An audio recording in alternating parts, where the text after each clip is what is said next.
প্রিয় শিক্ষার্থীবৃন্দ, আশা করি সবাই ভালো আছো। আমি মোহাম্মদ জাকির হোসেন শরীফ, সহকারী শিক্ষক গণিত, Boromachhi united high institution, Mathbari school. আজ আমি নবম শ্রেণীর গণিত বিষয়ের দশম অধ্যায়ের দূরত্ব ও সূত্র আলোচনা করব। তা আসো আমরা প্রথমে বেসিক কিছু বিষয় জেনে নিই। আমাদের প্রথম জানতে হবে ভূরেখা বা শয়নরেখা, ঊর্ধ্বরেখা বা উলম্ব রেখা, উলম্ব তল, উন্নতি কোণ এবং অবনতি কোণ। তো শিক্ষার্থী বন্ধুরা, আমরা এক এক করে এক একটি বিষয় দেখি। প্রথমে আছে কি ভূরেখা। ভূরেখা তোমরা যেমন মাটির উপর দাঁড়ানো, মাটির উপরিভাগটাকে বলা হয় কি ভূতল, তেমনি এই বোর্ডটাকে যদি একটি ভূতল মনে করো, এই ভূতলের উপর যদি তুমি যে কোনো একটা সরলরেখা আঁকলি, সেই সরলরেখাকে বলা হয় ভূরেখা। অর্থাৎ আমরা কি জানলাম, ভূতলের উপর যে কোনো সরলরেখাই হচ্ছে ভূরেখা, ভূরেখার অপর নাম হচ্ছে শয়নরেখা। এবার আমরা ঊর্ধ্বরেখা বা উলম্ব রেখা কি এটা জানি। ভূতলের উপর যে কোনো লম্ব সরলরেখা, এই ভূতলের উপর যে কোনো লম্ব সরলরেখাই হচ্ছে ঊর্ধ্বরেখা, এর অপর নাম হচ্ছে উলম্ব রেখা। ধরো এই ঊর্ধ্বরেখা এ বি, ভূরেখা বিসি। তাহলে আমরা জানলাম ভূরেখা বিসি, ঊর্ধ্বরেখা এবি। সংজ্ঞাটা আমি আবারও বলি। ভূরেখা, ভূতলের উপর যে কোনো সরলরেখাই হচ্ছে ভূরেখা, ভূরেখার অপর নাম শয়নরেখা। ঊর্ধ্বরেখা, ভূতলের উপর লম্ব যে কোনো সরলরেখাই হচ্ছে ঊর্ধ্বরেখা, ঊর্ধ্বরেখার অপর নাম হচ্ছে উলম্ব রেখা। এবার আসি আমরা উলম্ব তল কি। আমরা দেখতে পাচ্ছি ভূরেখা এবং ঊর্ধ্বরেখা পরস্পর ছেদ করে আছে। ভূরেখা এবং ঊর্ধ্বরেখা পরস্পর ছেদী দুইটি রেখা যে তলের উপর অবস্থান করে তাকে বলা হয় উলম্ব তল। এখানে দেখি আমরা ভূরেখা বিসি এবং ঊর্ধ্বরেখা এবি পরস্পর ছেদী দুইটি রেখা এ বি সি তলের উপর অবস্থিত। এই এ বি সি তলটাকে বলা হয় উলম্ব তল। তাহলে এবারে আসি আমরা উন্নতি কোণ এবং অবনতি কোণ সম্পর্কে। আমরা প্রথমেই শিখে নিচ্ছি ভূরেখা কি। তাহলে মনে করো একটা ভূরেখা এ বি, একটা ভূরেখা, ভূরেখার উপর একটা বিন্দু আছে পি। পি বিন্দুটি ভূরেখার সাথে যে কোণ সৃষ্টি করে, ও একটা বিন্দু আছে ভূরেখার উপর, পি বিন্দুটি ও বিন্দুর সাথে যে কোণ সৃষ্টি করে তাকে বলা হয় উন্নতি কোণ। তাহলে আমরা উন্নতি কোণের সংজ্ঞা কি বলতে পারি?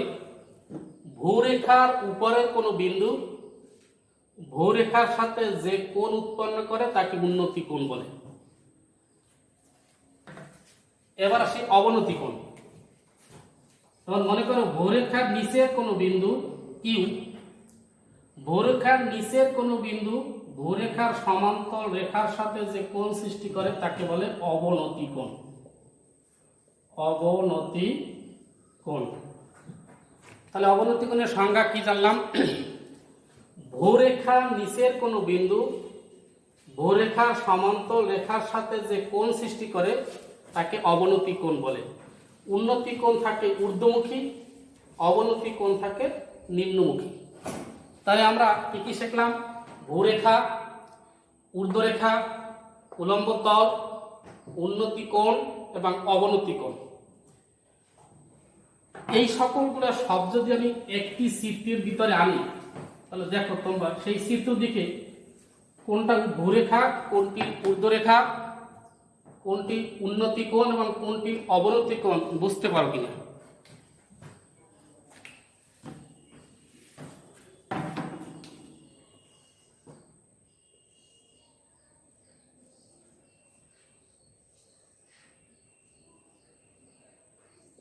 A B C D E, এই চিত্রে কোনটি ভূরেখা যদি মনোযোগ সহকারে শুনে থাকো তাহলে বুঝতে পারবে। যেমন ভূরেখার সংজ্ঞায় শিখছি কি, ভূতলের সমান্তর যে কোনো রেখাই হচ্ছে ভূরেখা। তাহলে ভূতলের সাথে রেখা আছে এবি, আর একটা রেখা আছে কি সি। তাহলে এখানে এবি এবং সি হচ্ছে ভূরেখা।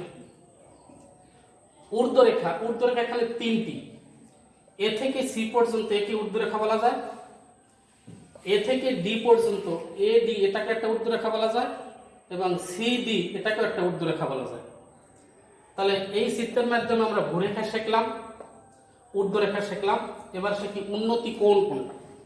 উন্নতি কোণের সংজ্ঞায় কি জানছি, ভূরেখার উপরের কোনো বিন্দু ভূরেখার সাথে যে কোণ সৃষ্টি করে, যেমন ভূরেখা এবি এর উপরের বিন্দু আছে সি, এই সি বিন্দুটি ভূরেখার বি বিন্দুতে যে কোণ সৃষ্টি করছে, এই বিন্দুতে যে কোণ সৃষ্টি করছে সি বি এ কোণ, এই কোণটা হচ্ছে উন্নতি কোণ। তাহলে অবনতি কোণ কোনটা? এখানে অবনতি কোণের সংজ্ঞায় কি আমরা পাইছি, ভূরেখার নিচের কোনো বিন্দু, যেমন এই সি একটা ভূরেখা, নিচের একটা বিন্দু আছে কি বি, তাহলে ভূরেখার নিচের কোনো বিন্দু ভূরেখার সমান্তর রেখার সাথে যে কোণ সৃষ্টি করে, এখানে যে কোণ সৃষ্টি করছে এই কোণটা হচ্ছে অবনতি কোণ। অবনতি কোণ। তাহলে আমরা ভূরেখা শিখলাম, ঊর্ধ্বরেখা, উলম্ব তল, উন্নতি কোণ, অবনতি কোণ। এরপর এই অধ্যায় যখন গাণিতিক সমস্যার সমাধান করতে আমরা যাব, তখন কিন্তু প্রত্যেকটা অঙ্কে চিত্রের দরকার হবে, এবং সেই চিত্রের উন্নতি কোণ এবং অবনতি কোণ থাকবে, হয় উন্নতি কোণ থাকবে না হয় অবনতি কোণ থাকবে, সেই অনুযায়ী তোমার চিত্র রাখতে হবে। এখন উন্নতি কোণটা, উন্নতি কোণ তোমার 30 ডিগ্রি হতে পারে,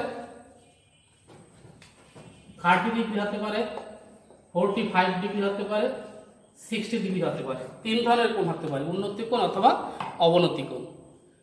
30 ডিগ্রি হলে কি ধরনের চিত্র রাখতে হবে, 45 ডিগ্রি হলে কিরকম চিত্র, এবং 60 ডিগ্রি হলে কিরকম চিত্র, এটা তোমাদের জানতে হবে। কারণ কি, অঙ্ক করার সময় আনুমানিক মোটামুটি সঠিক চিত্র অঙ্কন করতে হবে। তাহলে যেহেতু এই অধ্যায় প্রত্যেকটা চিত্রে সমকোণী ত্রিভুজের সাথে সম্পর্কিত, তাই প্রত্যেকটা চিত্রে সমকোণী ত্রিভুজ হবে। সমকোণী ত্রিভুজ, তাহলে আমরা এই 30 ডিগ্রি, 45 ডিগ্রি, 60 ডিগ্রির আগে একটু আমরা সমকোণী ত্রিভুজ নিয়ে আলোচনা করি আসি, তারপরে আসি এখানে এ বি সি। এই সমকোণী ত্রিভুজের বি কোণ 90 ডিগ্রি। আমরা জানি সমকোণী ত্রিভুজ, যে ত্রিভুজের একটি কোণ 90 ডিগ্রি তাকে সমকোণী ত্রিভুজ বলে। তাহলে এই চিত্রে আমরা দেখতে পাইতেছি বি একটা, এ বি সি একটি সমকোণী ত্রিভুজ যার বি কোণ 90 ডিগ্রি, তার মানে সমকোণের বিপরীত বাহুকে বলে অতিভুজ। সমকোণী ত্রিভুজের 3টি বাহু, যার একটি বাহুর নাম অতিভুজ, অপর 2টা বাহুর নাম, একটি লম্ব এবং অপরটি ভূমি। এখন প্রশ্ন হলে এই ত্রিভুজের কোন বাহুটি লম্ব এবং কোন বাহুটি ভূমি তা নির্ভর করবে। এখন কিন্তু তুমি এই চিত্র দিয়ে বলতে পারতেছো না যে কোন বাহুটা লম্ব এবং কোন বাহুটা ভূমি। যখন একটা কোণ দেওয়া থাকবে নির্দিষ্ট করে, তখন এই কোণটাকে যদি তুমি থিটা দেওয়া আছে, মানে থিটার মান 30 হতে পারে, 60 হতে পারে, 45 হতে পারে, যখনই তোমার কোণ দেওয়া থাকবে তখন এই কোণের বিপরীত বাহু যেটা সেটা হবে লম্ব, তাহলে অপর বাহুটা হবে ভূমি। তাহলে যদি কোণটা এখানে না থাকতো, কোণটা যদি আমার এখানে থাকতো, তখন কি লম্ব এবং ভূমি ঠিক থাকতো? না, থাকতো না। কারণ আমরা জানি যে কোণ তার বিপরীত বাহুকে বলে লম্ব। তাহলে এখানে এই কোণ বিবেচনা করলে তখন এই কোণের বিপরীত বাহু আছে কি বিসি, বিসি বাহু তোমার লম্ব ধরতে হবে, বিসি বাহু লম্ব, এবং তখন এবি বাহু হয়ে যাবে ভূমি। অঙ্ক করার সময় কিন্তু এটা খেয়াল রাখতে হবে, অর্থাৎ অঙ্কের সাথে যে কোণ তোমার বিবেচনা আনতে হবে সেই কোণের বিপরীত বাহুকে লম্ব ধরবা, অপর বাহু হচ্ছে ভূমি। অতিভুজ সবসময় ফিক্সড, কারণ অতিভুজ সমকোণের বিপরীত বাহুকে অতিভুজ বলে। তাহলে যেটা বলছিলাম, এই অধ্যায় আমাদের প্রত্যেকটা অঙ্কে যে চিত্র আঁকতে হবে, হয় 30 ডিগ্রি, না হয় 45 ডিগ্রি, না হয় 60 ডিগ্রি। এখন আমরা সেই চিত্রগুলো কিভাবে আঁকব সেটা জানি। 30 ডিগ্রি যদি হয়, আমরা লম্ব, ভূমি, অতিভুজ আগে সব শিখছি। এ বি সি সমকোণী ত্রিভুজ, এই কোণটা মনে করো 30 ডিগ্রি, এই 90 ডিগ্রি। তাহলে সমকোণের বিপরীত বাহু এটা তো ফিক্সড সবসময় অতিভুজ। সি কোণ ধরছি সূক্ষ্ম কোণ, তাহলে সি কোণের বিপরীত বাহু এবি, এটা হচ্ছে লম্ব, আর বিসি হচ্ছে কি ভূমি। এখন চিত্রটা আকার বৃত্তারে খেয়াল রাখতে হবে, যখন তোমার 30 ডিগ্রি থাকবে উন্নতি কোণ, তখন তোমার ভূমি বড় হবে, লম্ব ছোট হবে। অর্থাৎ এই ক্ষেত্রে ভূমি গ্রেটার দ্যান লম্ব। যদি উন্নতি কোণটা 45 ডিগ্রি হয়,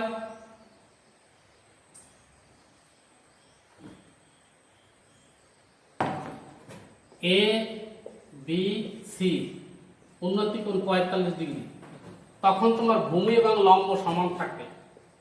এ হচ্ছে ভূমি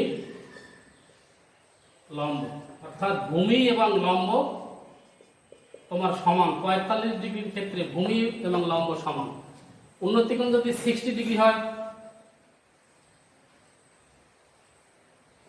এ বি সি কোণ 60 ডিগ্রি, এখানে এটা হচ্ছে ভূমি, বিসি ভূমি, এ বি হচ্ছে লম্ব।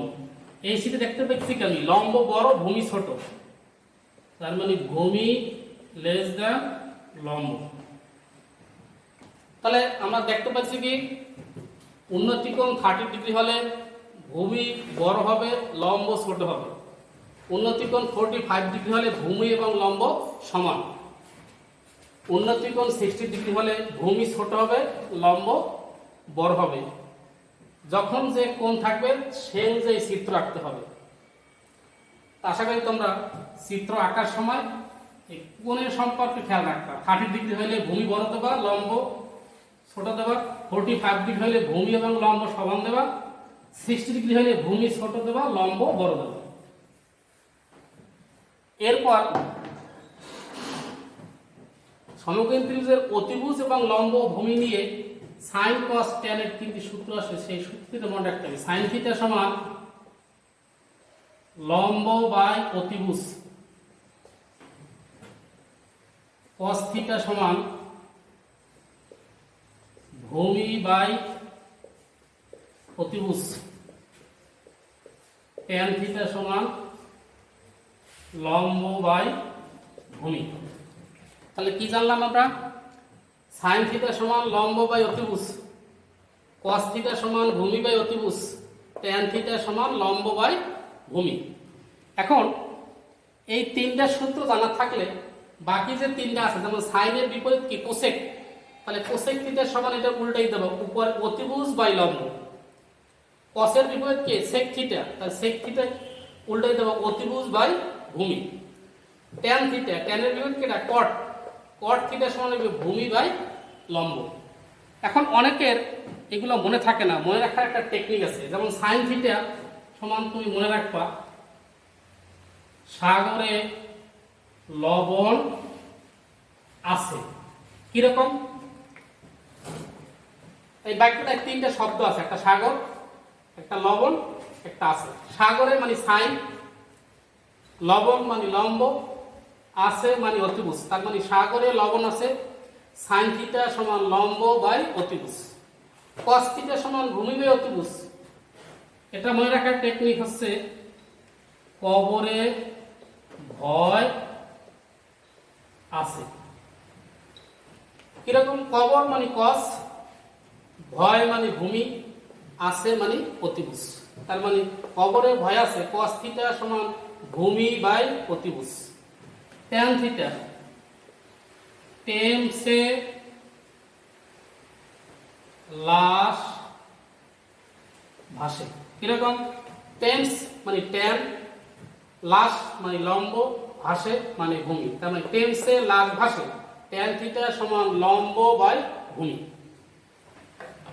তাই শিক্ষার্থীবৃন্দ, এরপর যে আমরা অঙ্ক করতে গেলে, যখন আমরা গাণিতিক সমস্যা সমাধান করতে যাব, তখন ত্রিকোণমিতিক যে সূক্ষ্ম কোণের মান আছে সেই মানগুলো তোমাদের মনে রাখতে হবে। সেখানে আমি তিনটা মান পাবো, যেমন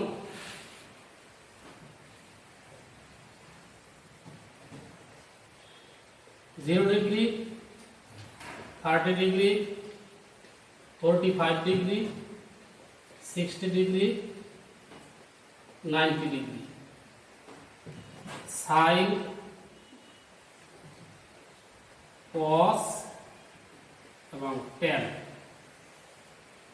এই তিনটা, বাকি তিনটার এই চ্যাপ্টারে অঙ্ক প্রয়োজন হবে না বিদায় দেখাইলাম না, কিন্তু এই তিনটা অঙ্ক লাগবে, সাইন, কস এবং ট্যান। সাইন 0 ডিগ্রি মান 0, সাইন 30 ডিগ্রি মান half, sine 45 degree 1/√2, sine 60 degree √3/2, sine 90 degree 1। যখন আমরা সাইনের মান পেয়ে গেছি তখন কস কিন্তু তার বিপরীত দিক থেকে লিখলেই হয়। যেমন সাইন 90 ডিগ্রি মান 1, এই 1ই হবে কস 0 ডিগ্রি মান, কস 0 ডিগ্রি 1।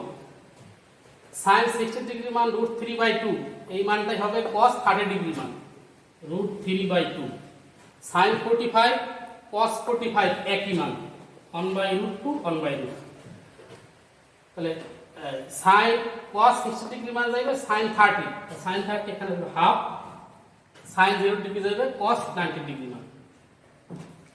এখন এই মানগুলো অনেকের মনে থাকে না, মনে যখন ভুলে যাও তখন একটা টেকনিকের অবলম্বন করে তোমরা মানটা বের করতে পারো। সেই টেকনিকটা আমি একটু দেখাই। যেমন সাইন থিটা সমান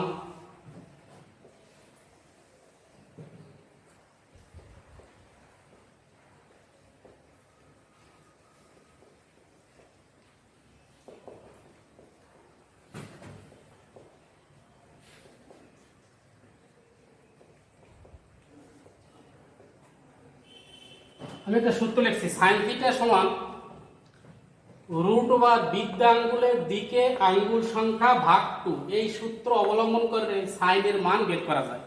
কিরকম? তোমাদের প্রত্যেকের যে বাম হাত আছে, বাম হাত কল্পনা করবা, ডান হাত না, বাম হাত। বাম হাতের বৃদ্ধাঙ্গুলকে ধরবা 0 ডিগ্রি, তর্জনীকে ধরবা 30 ডিগ্রি, মধ্যমাকে ধরবা 45 ডিগ্রি, অনামিকাকে ধরবা 60 ডিগ্রি এবং কনিষ্ঠ আঙ্গুলকে ধরবা 90 ডিগ্রি। তো মনে আছে সবার? 0 degree, 30 degree, 45 degree, 60 degree, 90 degree. এখন তুমি সাইন 0 ডিগ্রি মান বাইর করবা।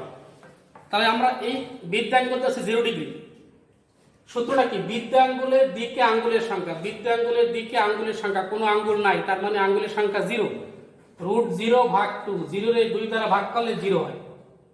তারপর আছে কত? 30 ডিগ্রি, 30 ডিগ্রি, বৃদ্ধাঙ্গুল দিকে আঙ্গুল আছে একটা, তার মানে √1, 1 এর রুট করলে 1/2, 1/2। তারপর সাইন 45 ডিগ্রি, 45 ডিগ্রি, বৃদ্ধাঙ্গুলের দিকে আঙ্গুল আছে দুটি, তার মানে একটু বাড়ি করে দেখাই, √2/2,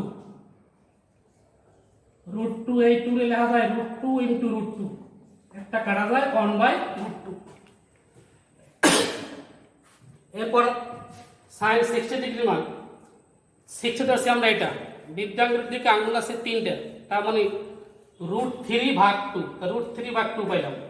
90 ডিগ্রি, 90 ডিগ্রি ধরছি কনিষ্ঠ আঙ্গুল, কনিষ্ঠ আঙ্গুলের দিকে আঙ্গুল আছে 4টে, তার মানে √4, 4 এর রুট করলে 2, 2 দিয়ে 2 রে ভাগ করলে 1, এই পেলাম সাইন। ঠিক যখন কস যদি টেকনিক অনুসারে বাইর করতে চাও তাহলে শুধুমাত্র এখানে বৃদ্ধাঙ্গুল না বললে বলবো যে কনিষ্ঠ আঙ্গুলের দিকে আঙ্গুল সংখ্যা ভাগ 2।